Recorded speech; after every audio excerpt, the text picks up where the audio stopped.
Namaste. Welcome back to Waking Up with Mindful Serenity. And again, we're going to answer another question from the jar on this very cool January morning in my part of the world. Loving it just the same. Doing what winter does.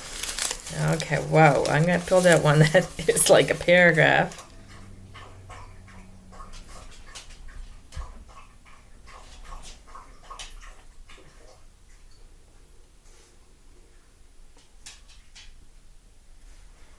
Okay. This is a complicated one. Now, I'm going to break it down. Is thinking about a future dream or goal really that problematic? Okay.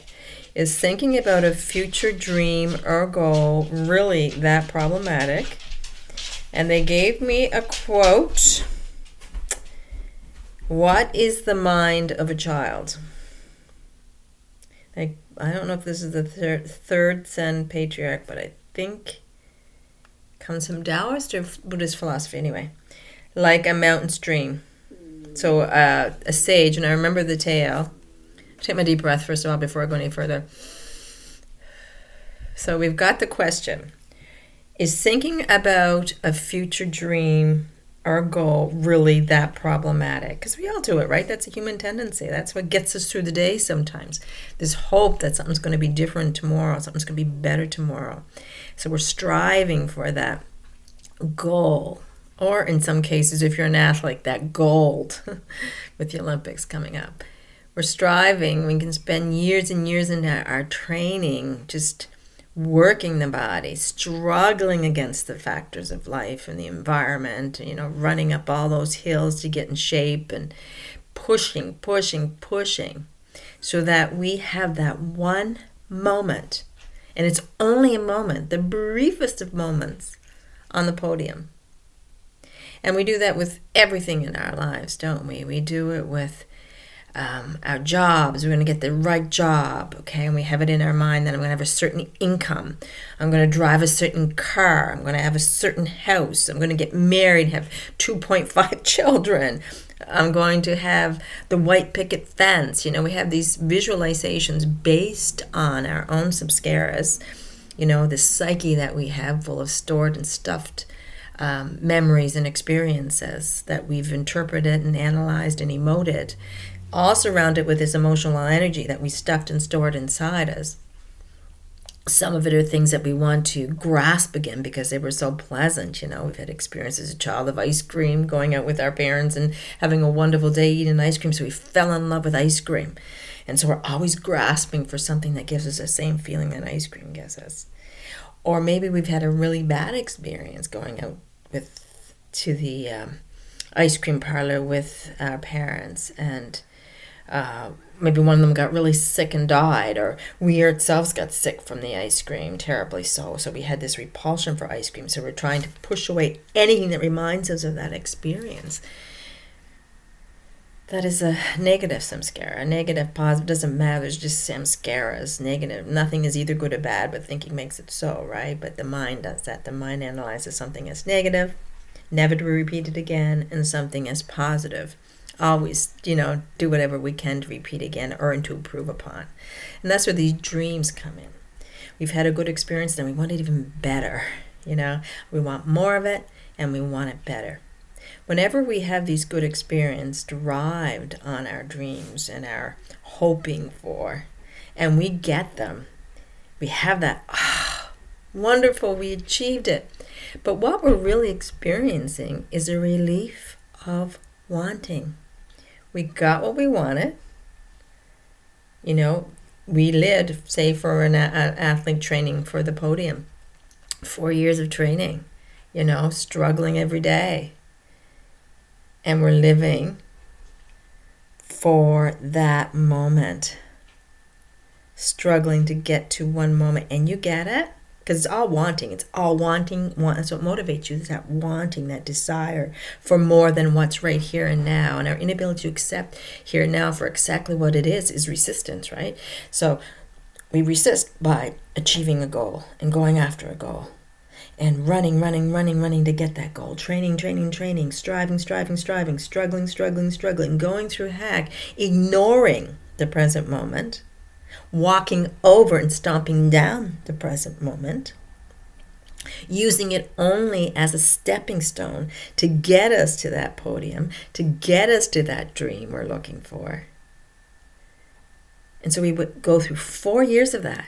How many moments in 4 years, if we want to look at chronological time, which is very dualistic, but just for this example. And then we get on the podium.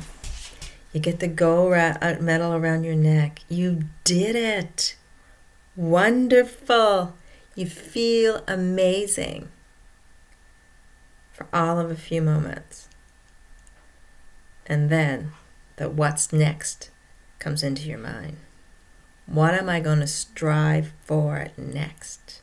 How can I improve on this feeling? How can I get more of this or better than this? Instead of just rejoicing in what is, we begin striving all over again to get to the next dream or the next goal. And that is the striving mind of the human being. That is desiring. That is the true cause of suffering. The second noble truth, according to Buddha, is this goal setting and this dreaming that things are different than they are right now. And that's what we do as human beings. So is that problematic?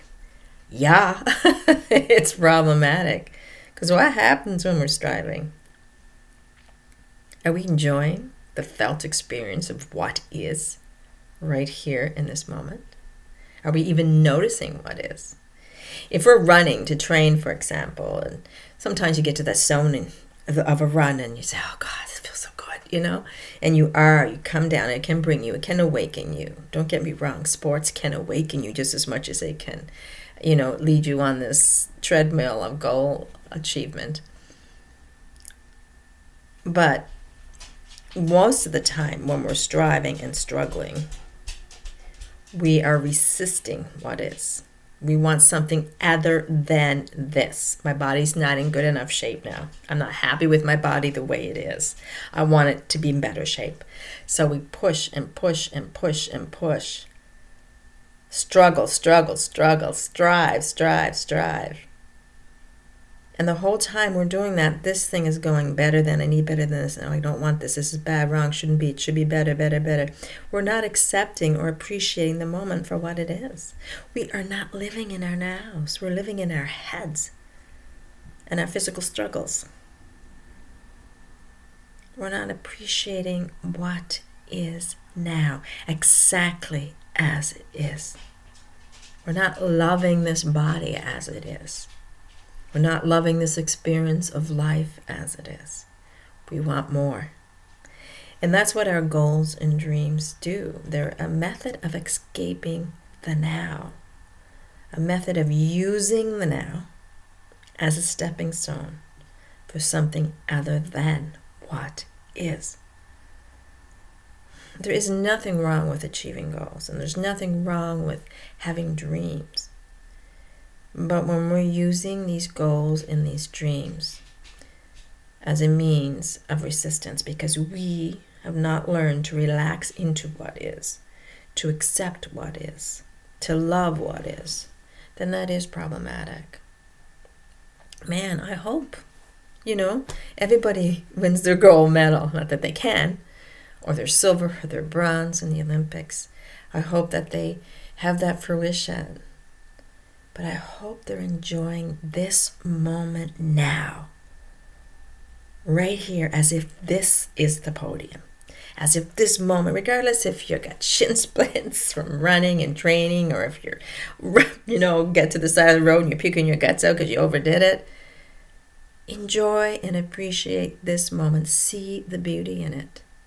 See the amazement in being here as a human being, experiencing whatever life throws our way. And I say that, whatever life throws our way.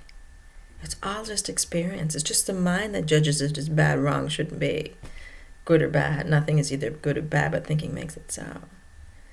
That's just a mental construct. That's just the psyche. And we are not our psyche, so we tend to believe we are. We are that which is observing it all, that gets to experience it all through these human bodies and these human minds that tend to like to escape the moment. So our goal then isn't so much to get to that podium. It's to learn to accept this moment as it is and see the beauty in it no matter what. To love what is as it is first. And then, get your gold medal. Get that job, get that car, get that house, get that whatever. But the most important thing is to see the beauty that is life. To see that you are life. You are a part of, not only are you a part of life, but you are life. You are the one that gets to experience it all and love it all. So they also added this, and I leave this to the last because this is a little story, and I don't know why they added it, but it's great because it does apply. And it reminds me of it is a story, but it brings to mind my understanding of the story. There was a wise sage and his student, Taoist, I think. And the student asked the master, "What is a mind of a child?" And the master answered, "The mind of a child is like a mountain stream. One thought after thought after thought, with no blockages in between. No thoughts, no connection to each other. Have the mind of a child."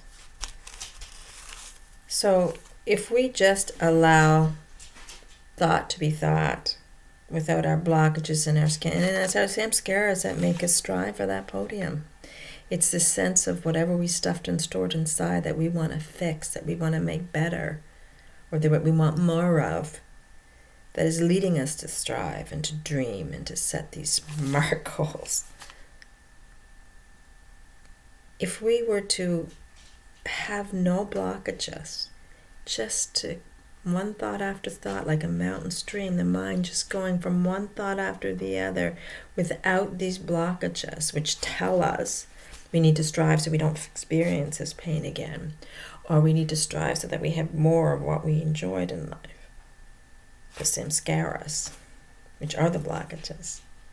Then we just float along life. We flow with life. And that's what a child's mind does. They're not thinking about getting on the podium. They're just having fun with the moment, enjoying the moment. We all need to learn to do that. Because this moment, in the truest sense, is all there is. We assume that one moment is connected to the next. But when we get into a deeper level of understanding, we realize every moment is internal within itself. Right? Every moment is a mountain stream. And we get to flow on it. We are it. Anyway, I hope I made sense. Thank you so much for joining me. And I hope you have an amazing day. Namaste.